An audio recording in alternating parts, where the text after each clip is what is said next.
दोस्तों नमस्कार।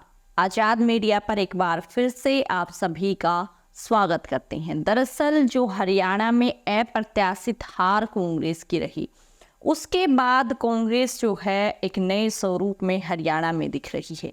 आपको बता दें कि बजरंग पुनिया ने अब हरियाणा के किसान पर जो है उनकी कमान संभाल ली है।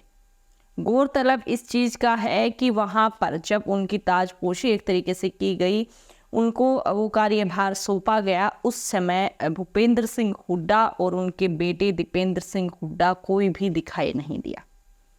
आखिर क्या है मामला? क्या हरियाणा में जो अप्रत्याशित हार हुई उसके बाद कांग्रेस के जो है पूरी गुटबाजी बदलने की नीति है? और बजरंग पुनिया ने दोस्तों जब कार्यभार संभाला उसके तुरंत बाद ऐसा बयान दिया है जिसने बीजेपी सरकार के लिए जो है मुश्किलें खड़ी कर दी। आने वाले समय में बजरंग पुनिया जो एक पहलवान रह चुके हैं, खिलाड़ी हैं, देश विदेश में जो है उन्होंने नाम रोशन किया है देश का, अब वो बीजेपी के सामने खड़े हो गए हैं डटकर। विनेश फोगाट और बजरंग पुनिया हरियाणा विधानसभा चुनाव के दौरान ही जो है कांग्रेस में सम्मिलित हुए। विनेश फोगाट को टिकट भी दी गई और वहां से अच्छी जीत भी जो है विनेश फोगाट ने हासिल की। और अब जो है कार्यभार सौंपा गया है बजरंग पुनिया को। विस्तार से आपको सारी चीज़ें परत दर परत इस खबर की खोलेंगे, तो आप वीडियो को एंड तक जरूर देखिए। सबसे पहले जो है ये पूरी खबर क्या है वो आप अपनी स्क्रीन पर हेडलाइंस देख सकते।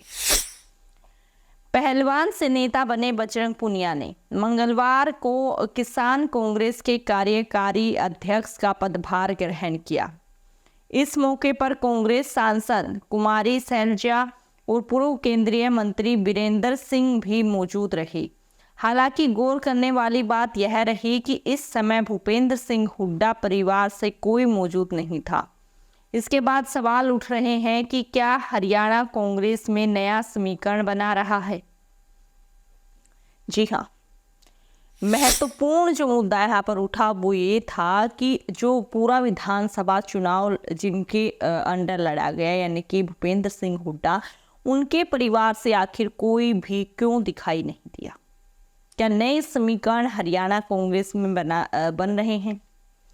सारी चीज़ों पर चर्चा करेंगे, लेकिन आपको बता दें कि बजरंग पुनिया को कांग्रेस ने जो है किसानों का कार्यभार संभालने का जो है अवसर दिया है। इस बीच बजरंग पुनिया ने ज़बरदस्त तरीके से जो है इसका जो एक तरीके से आह्वान किया कि आगे बीजेपी के लिए कितनी वो मुश्किलें बढ़ाने वाले हैं। बजरंग पुनिया ने क्या कहा वो आप अपनी स्क्रीन पर देख सकते हैं। हरियाणा चुनाव के दौरान कांग्रेस में शामिल होने के दिन ही बजरंग पुनिया को किसान कांग्रेस का कार्यकारी अध्यक्ष नियुक्त किया गया था।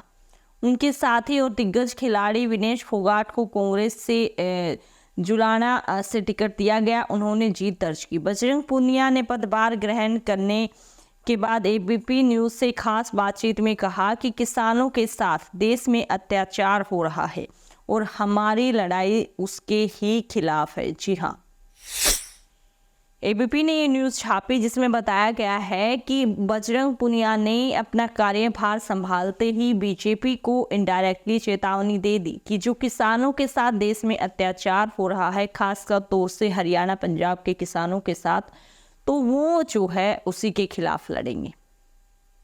उस पर उन्होंने खुलकर बोला है। इसमें जो है महत्वपूर्ण चीज़ ये रही कि हुड्डा परिवार आखिर वहाँ क्यों दिखाई नहीं दिया। इस पर भी आप खबर जो है स्क्रीन पर देख सकते हैं। पूर्व सीएम भूपेंद्र सिंह हुड्डा और उनके सांसद बेटे दीपेंद्र सिंह हुड्डा की गैर मौजूदगी पर उन्होंने कहा कि हुड्डा हमारे नेता हैं और उनके साथ मिलकर काम करते रहेंगे। बाकी जो भी बातें हैं वह पार्टी का शीर्ष नेतृत्व देख रहा है। बता दें कि हरियाणा विधानसभा चुनाव में कांग्रेस को सबसे बड़ा झटका लगा है। पार्टी को उम्मीद थी कि 10 साल बाद तो सत्ता में लौटेगी। हालांकि बीजेपी ने हरियाणा में इतिहास में सबसे बड़ी जीत हासिल की। इस अप्रत्याशित जीत के कारण ही दोस्तों जो है अब कांग्रेस अपने समीकरण बदल रही है, क्योंकि किसी भी प्रकार की उम्मीद ऐसी नहीं थी जो नतीजे निकल कर आए। लेकिन जो नतीजे आए उसके बाद जो है पार्टी खंगाल रही है, समीकरण तैयार कर रही है हरियाणा में। हालांकि बजरंग पुनिया ने भूपेंद्र सिंह हुड्डा को लेकर क्लियर कर दिया कि हमारे नेता वही हैं, हालांकि वो वहां दिखाई नहीं दिए, लेकिन उन्होंने कहा कि उनके नेतृत्व में सारी चीज़ें होंगी, सिर्फ नेतृत्व ही पार्टी का सारी चीज़ें आगे तय करेगा। लेकिन जो अप्रत्याशित हार दरअसल हरियाणा में थी, उसको लेकर भी जो है गुटबाजी जैसे आरोप लगाए गए और जो भी तमाम चीज़ें थी उसको लेकर खबर जो है आप अपनी स्क्रीन पर देख सकते हैं। दरअसल कांग्रेस की हार की एक बड़ी वजह गुटबाजी को भी माना जा रहा है। दरअसल भूपेंद्र सिंह हुड्डा की देखरेख में पूरा चुनाव हुआ और उन्होंने अपने समर्थक नेताओं को अधिक से अधिक टिकट दिलवाए। इससे नाराज दलित नेता कुमारी सैलजा कई दिनों तक प्रचार से दूर रही। हालांकि आला कमान के हस्तक्षेप के बाद प्रचार में जुटी। बीजेपी ने इस गुटबाजी का बड़ा मुद्दा बनाया। सूत्रों ने बताया कि कांग्रेस की हार के बाद राहुल गांधी ने समीक्षा बैठक में गुटबाजी को लेकर नाराजगी जताई। अब कुमारी सैलजा और भूपेंद्र सिंह हुड्डा के पुराने प्रतिद्वंदी वीरेंद्र सिंह भी साथ दिख रही हैं। जी हाँ, यानी कि न केवल भूपेंद्र सिंह हुड्डा पर जो विधानसभा में पूरा मामला एक तरीके से उन पर डिपेंडेंट बना दिया गया था, उसके बाद जो अप्रत्याशित आंकड़े आए, उसके बाद जो राहुल गांधी ने हरियाणा चुनाव को लेकर समीक्षा बैठक की, उस बैठक में जो है ये चीज़ें डिस्कस की गई और उसके बाद तय किया गया कि किसी एक चेहरे पर या गुटबाजी पर अब काम नहीं चलेगा, क्योंकि उसका नतीजा कांग्रेस देख चुकी है। उसी के चलते अप्रत्याशित हार जो है कांग्रेस को मिली।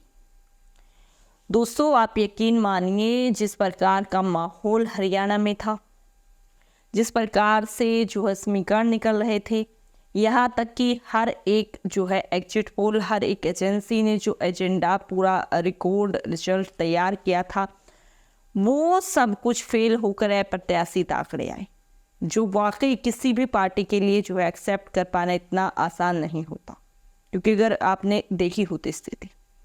लेकिन उसके बावजूद ऐसा हुआ है तो इसमें महत्वपूर्ण कारण मानकर चला जा रहा है कि वो गुटबाजी ही था, जिसको लेकर अब राहुल गांधी ने जो है समीक्षा बैठक के बाद जो है इस पर एक्शन लिया है और आगे की चीज़ों के लिए जो है हरियाणा में समीकरण तैयार करने शुरू कर दिए। आगे की चीज़ों के लिए समीकरण में सबसे महत्वपूर्ण बजरंग पुनिया रहेंगे, क्योंकि किसानों का मुद्दा, भले ही बीजेपी सरकार फिर से सत्ता में वापसी कर पाई है, लेकिन कांग्रेस के साथ जो किसान थे, यानी किसानों के मुद्दे को लेकर जो कांग्रेस जो है लड़ रही थी, वो जारी रहेगा। क्या है आपकी इस पूरे मामले पर राय? हमारे साथ कमेंट बॉक्स में जरूर शेयर करें। आगे आने वाली सभी राजनीतिक व देश भर की खबरों के लिए हमारे साथ जुड़ें, चैनल को सब्सक्राइब करें, वीडियो को शेयर करें। जय हिंद, जय भारत।